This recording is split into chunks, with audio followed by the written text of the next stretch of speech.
Hey friends, we're the Nixon Pack and welcome to Walkthrough Wednesday.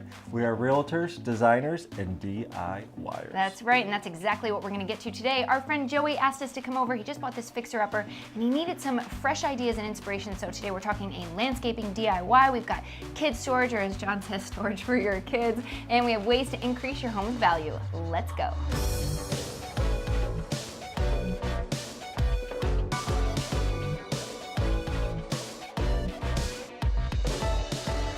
So they have already changed the color of the walls, the flooring, which I think are amazing updates. I would love to add maybe a large mirror in here to kind of give us more light. Would you do that over here, John? Yes, and what I would do first is make sure your floor is level, put a level on there, and when you're measuring, if it is level, it gives you a nice trick to pull the tape up off the floor, have a starting point. So if you have to put a hanger here and a hanger there, and it's further than your 4-foot level, if the floor can be trusted, that's all you need to do. Something we hear a lot from our buyers is we want open concept. That trend is not going away anytime soon. That's a great way to, again, think about increasing your resale value, and it would add some great light to this room, the front room in the house. So your first step is to take this one down. Okay. So if you want, you have to go down to the basement and look at which way your floor joists run, and they do run this way. So this is not a load-bearing wall because it runs with the floor joist. Okay. This one would be a load-bearing wall.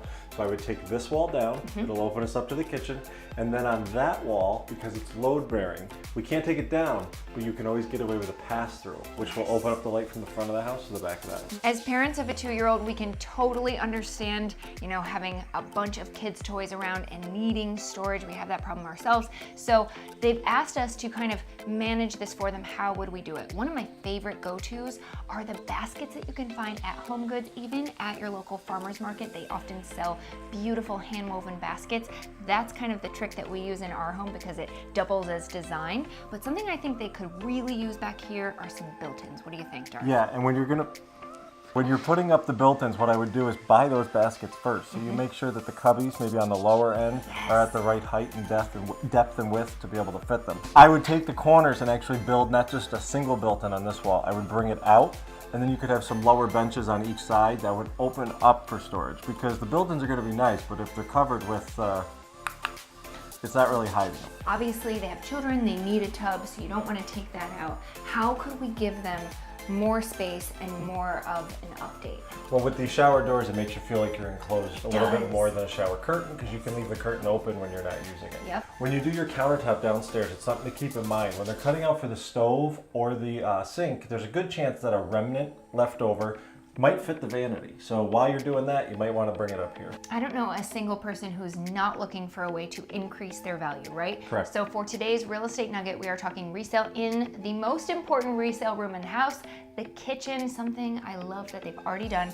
They have installed new flooring throughout the house. So this was actually shag carpet, if you can believe it. And they have installed LVT, so that's luxury vinyl tile. This runs about $2 to $5 a square foot.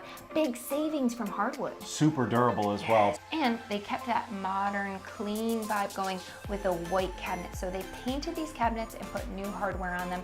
I love the streamlined look of this, and I think this is appealing to a mass amount of buyers, which is what you want to keep in mind for resale. We kind of have a particular taste, and we've painted our cabinets blue. That's not something everybody will love, so they made a really good choice going white. White kitchens are still very much in. We need to upgrade these countertops. The great news is that it's not a big space, so this isn't going to be a big investment for you, but people do want the undermount sink, so make sure you do undermount sink. And you were saying with the appliances. Yeah, if you already have a stainless steel fridge that looks fairly new, you might as well go to that Lowe's or Home Depot and see if you can get a discounted stainless steel range to match. Absolutely, especially when it's going to be set in like this. A lot of times they have dings and dents on the side. Nobody's gonna see that, so save the money, pop it in, you're good to go. For our DIY of the week, we are talking landscaping, you guys. This is something you totally can do. I know it's daunting for a lot of people, but I promise you, you can do it, and now is the best time to do it. So, as you can see, we're working with kind of a clean slate here. They have mulch in the beds, but there's nothing in the mulch. So that's the fun part. Now we can really get excited, put our thinking caps on. What do you think? And you always want to pull the mulch away from where you're digging so you don't mess it up, but they have a nice radius already established, and I love a nice edger.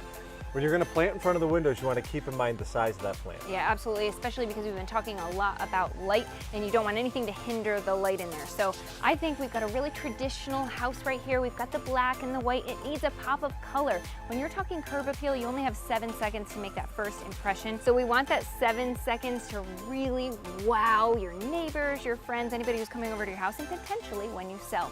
So I would suggest right here in this corner doing a beautiful flowering tree. And then I would do some hydrangea bushes in front of the window here. I would also pepper in some grasses to add that movement and that whimsy. Right, and you're lucky that you're close to the driveway. So if you're going to pour a sidewalk, it's not going to take too much effort. Really what it's going to be is digging it out. You got to dig it out, put a stone base in, and you want a 4-inch thickness of concrete. You can do a nice radius into the driveway. I like that. And I could see a nice herringbone paver system set up here.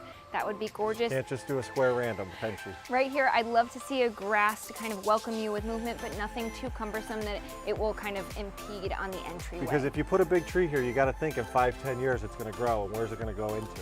Yeah, absolutely. And when we talk about a porch, this is like my dream. I would do a hanging basket, potentially a fern, something that's billowy and bright and green. And I love the color that they've chosen here on the steps. I might match that right on the door. Thank you guys so much for coming along for this week's Walkthrough Wednesday, and a special thank you to Joey and his family for having us over. They asked us to come give some ideas, and I hope we helped out today. If you would like some ideas, DIYs, real estate nuggets, design ideas for your home, have us over. It could be next week's Walkthrough Wednesday at your house. And we need you to subscribe, because if not, I'm not let out of the cage. And I promise I'll behave. Oh my gosh, we hope so. We'll see you guys next week. Thanks so much.